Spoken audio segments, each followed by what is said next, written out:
ইংরেজি ভাষা শেখার মূল চাবিকাঠি হল টেন্স। টেন্স আমাদের জানায় কাজটি কবে হয়েছে, এখন হচ্ছে, নাকি ভবিষ্যতে হবে। টেন্স ভালোভাবে বুঝতে পারলে ইংরেজিতে কথা বলা, লেখা ও বোঝা সবই অনেক সহজ হয়ে যায়। তাই ইংরেজি শিখতে হলে সবার আগে টেন্স শেখা খুবই জরুরি। ইংরেজি ব্যাকরণের ভিত্তিই হল টেন্স। এটি আয়ত্ত করতে পারলে বাক্য গঠনের আত্মবিশ্বাস অনেক বেড়ে যায়।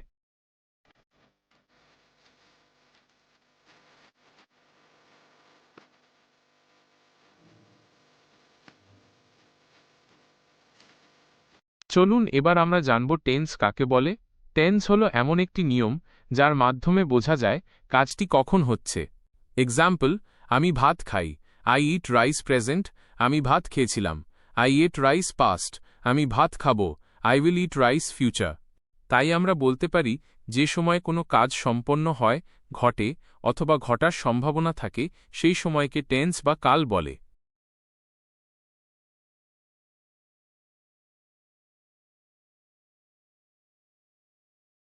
টেন্স মোট ৩ প্রকার: প্রেজেন্ট টেন্স বর্তমান, পাস্ট টেন্স অতীত, ফিউচার টেন্স ভবিষ্যৎ। প্রতিটি টেন্স আবার ৪ ভাগে বিভক্ত। এই ৪টি ভাগই প্রেজেন্ট, পাস্ট ও ফিউচার সব টেন্স এর ক্ষেত্রেই প্রযোজ্য। এই ৪টি ভাগ হল: ১. ইনডেফিনিট সাধারণ, ২. কন্টিনিউয়াস ঘটমান, ৩. পারফেক্ট পুরাঘটিত, ৪. পারফেক্ট কন্টিনিউয়াস পুরাঘটিত ঘটমান। এইবার আমরা টেন্সের ৪টি ভাগের সেন্টেন্স স্ট্রাকচার নিয়ে আলোচনা করব। Present tense, present indefinite simple present. Sentence, I do the work. এই বাক্যে সাবজেক্ট আই, আমি, ভার্ব ডু, ভার্ব এক, অবজেক্ট দ্য ওয়ার্ক উদ্দেশ্য। Sentence structure, subject plus verb plus object. আরেকটি উদাহরণ দেখি, he or she does the work. এখানে do এর পরিবর্তে ডাজ কেন হল? এর কারণ হল ইংরেজি গ্রামারের নিয়ম অনুযায়ী প্রেজেন্ট টেন্সে যদি subject third person singular number হয়, যেমন হি, শি, ইট বা একবচন নাম, তাহলে ভার্বের সাথে এস বা এস যোগ হয়। তাহলে চলুন এবার প্রেজেন্ট কন্টিনিউয়াস টেন্স সম্পর্কে বিস্তারিত জেনে নিই। প্রেজেন্ট কন্টিনিউয়াস টেন্স বর্তমানে কোনো কাজ চলছে বা ঘটছে বোঝালে এটি ব্যবহৃত হয়। Sentence, I am doing the work. এই বাক্যে সাবজেক্ট আই, আমি, অক্সিলিয়ারি ভার্ব অ্যাম, সাহায্যকারী ক্রিয়া main verb doing, do plus ING, object the work উদ্দেশ্য। Sentence structure, subject plus AM is are plus verb plus ING plus object. Am is are এর ব্যবহার, I এর পর বসে am, যেমন I am writing. Third person singular number, he, she, it বা যে কোনো একটি নাম এর পর বসে ইজ, যেমন he is eating. Plural subject, we, you, they এর পর বসে আর, যেমন দে আর প্লেয়িং।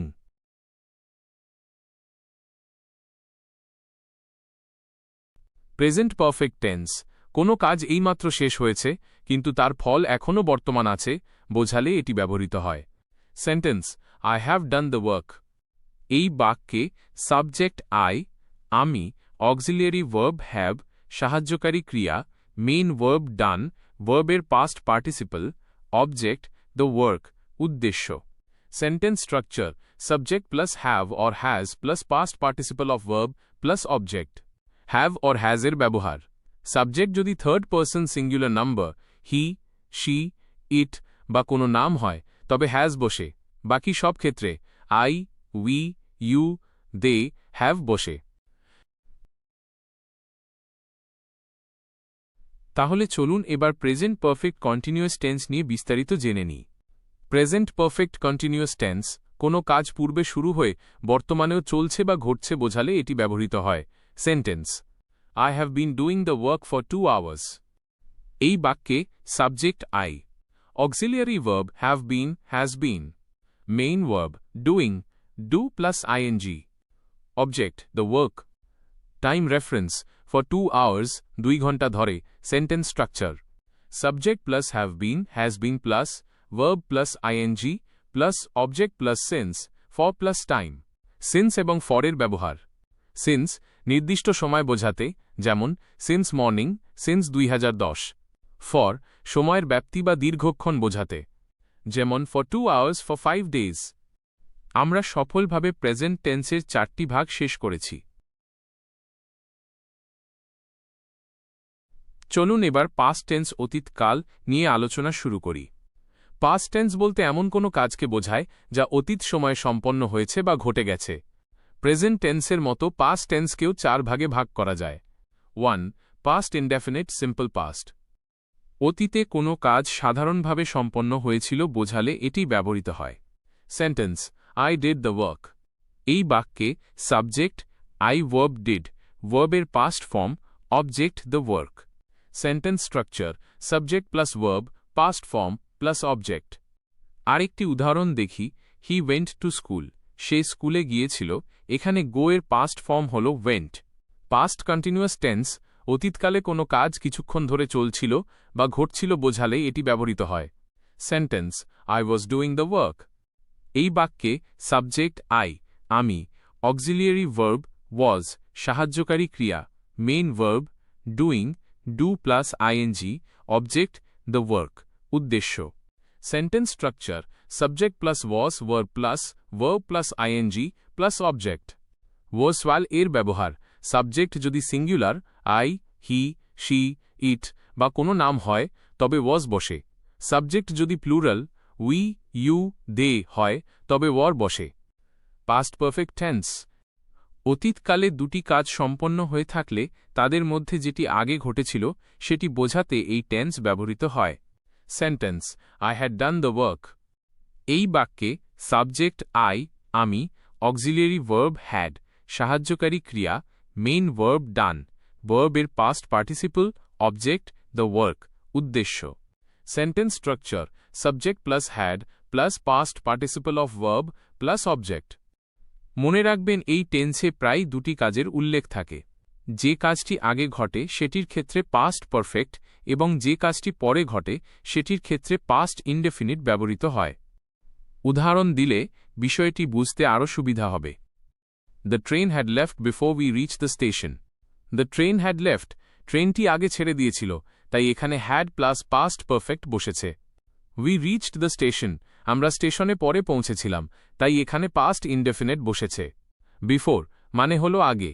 মনে রাখার সহজ উপায় হল বিফোরের আগে পাস্ট পারফেক্ট বসে। তাহলে চলুন পাস্ট টেন্সের শেষ ভাগ অর্থাৎ পাস্ট পারফেক্ট কন্টিনিউয়াস টেন্স নিয়ে বিস্তারিত জেনে নিই।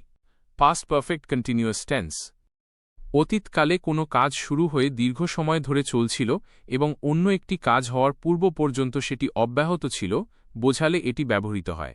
Sentence, I had been doing the work for 2 hours. এই বাক্যে subject I, auxiliary verb had been, main verb doing, do plus ING, object the work. Time reference, for 2 hours, 2 ঘণ্টা ধরে। Sentence structure, subject plus had been plus verb plus ING plus object plus since, for plus time. উদাহরণের মাধ্যমে বিষয়টি বোঝা যাক। They had been playing football since morning. তারা সকাল থেকে ফুটবল খেলছিল। মনে রাখার সহজ উপায় হল এখানেও প্রেজেন্ট পারফেক্ট কন্টিনিউয়াসের মতো সিন্স এবং ফর ব্যবহৃত হয়, কিন্তু সাহায্যকারী ভার্ব হিসেবে শুধু হ্যাড বিন বসে এবং মূল ভার্বের সাথে আইএনজি যেমন প্লে প্লাস আইএনজি বসেছে। ফিউচার টেন্স বলতে এমন কোনো কাজকে বোঝায় যা ভবিষ্যৎ সময় সম্পন্ন হবে বা ঘটবে। ফিউচার টেন্সকেও 4 ভাগে ভাগ করা যায়। Future, indefinite tense, simple future. ভবিষ্যতে কোনো কাজ সাধারণভাবে সম্পন্ন হবে বোঝালে এটি ব্যবহৃত হয়। Sentence, I will do the work. এই বাক্যে সাবজেক্ট আই, আমি, auxiliary verb shall will, main verb do, ভার্বের present form, object the work. Sentence structure, subject plus shall, will plus verb, present form plus object. Future continuous tense, ভবিষ্যৎকালে কোনো কাজ কিছুক্ষণ ধরে চলতে থাকবে বোঝালে এটি ব্যবহৃত হয়। Sentence, I will be doing the work. এই বাক্যে সাবজেক্ট আই, আমি, auxiliary verb shall be will be, main verb doing, do plus ING, object the work. Sentence structure, subject plus shall be will be plus verb plus ING plus object. Future perfect tense ভবিষ্যতে একটি নির্দিষ্ট সময়ের মধ্যে কোনো কাজ হয়ে থাকবে বোঝালে এটি ব্যবহৃত হয়। Sentence I will have done the work. এই বাক্যে সাবজেক্ট আই আমি, auxiliary verb shall have will have, main verb done, ভার্বের past participle, object the work. Sentence structure subject plus shall have will have plus past participle of verb plus object. Future perfect continuous tense ভবিষ্যতে কোনো কাজ নির্দিষ্ট সময় ধরে চলতে থাকবে অথবা ভবিষ্যতে একটি কাজ শুরু হওয়ার আগে অন্য একটি কাজ চলতে থাকবে বোঝালে এটি ব্যবহৃত হয়। Sentence I will have been doing the work for 2 hours. এই বাক্যে subject I, auxiliary verb shall have been, will have been, main verb doing, do plus ing, object the work, time reference for 2 hours 2 ঘন্টা ধরে। Sentence structure subject plus shall have been will have been plus verb plus ing plus object plus since for plus time ভবিষ্যৎকাল বা future টেন্সের ক্ষেত্রে shall এবং will সাহায্যকারী verb auxiliary verb হিসেবে ব্যবহৃত হয়। এদের ব্যবহারের কিছু সাধারণ নিয়ম মনে রাখতে হবে। উইল সাধারণত সেকেন্ড ও থার্ড পারসন যেমন you, he, she, they, it বা যে কোনো নামের পরে বসে। উদাহরণ he will do the work, সে কাজটি করবে। নিশ্চয়তা বোঝাতে যখন কোনো কাজ অবশ্যই করা হবে এমন বোঝায় তখন আই ও উই এর সাথে উইল এবং অন্য সবার সাথে শ্যাল বসে। উদাহরণ আই উইল হেল্প ইউ, আমি তোমাকে সাহায্য করবই, এখানে একটি নিশ্চয়তা আছে। শ্যাল সাধারণ ভবিষ্যৎকাল বোঝাতে ফার্স্ট পারসন যেমন আই, উই এর পরে শ্যাল বসে। উদাহরণ I shall go to Delhi tomorrow, আমি আগামীকাল দিল্লি যাব। অনুমতি বা প্রস্তাব প্রশ্নবোধক বাক্যে কারো অনুমতি নিতে, কোনো প্রস্তাব দিতে বা কারো পরামর্শ চাইতে শ্যাল ব্যবহৃত হয়। এক্ষেত্রে সাধারণত আই এবং উই এর সাথে এটি বসে। প্রস্তাব shall we go for a walk, আমরা কি একটু হাঁটতে যাব। অনুমতি পরামর্শ shall I open the door, আমি কি দরজাটি খুলে দেব। আশা করি সম্পূর্ণ ভিডিওটি দেখার পর টেন্স নিয়ে তোমাদের ধারণা একদম পরিষ্কার হয়ে গেছে। যদি বুঝতে কোথাও সামান্য অসুবিধা হয় তবে ভিডিওটি না টেনে আরও একবার মনোযোগ দিয়ে দেখে নাও। ভিডিওটি ভালো লাগলে লাইক দিতে ভুলবে না এবং কমেন্ট করে তোমাদের মতামত জানাও। আর বন্ধুদের সাথে অবশ্যই শেয়ার করো। এডুশাইন চ্যানেলে নতুন হয়ে থাকলে এখনই সাবস্ক্রাইব করে পাশে থাকা বেল আইকনটি প্রেস করে রাখো যেন আমাদের পরবর্তী কোনো শিক্ষামূলক ভিডিও তোমার মিস না হয়। ধন্যবাদ।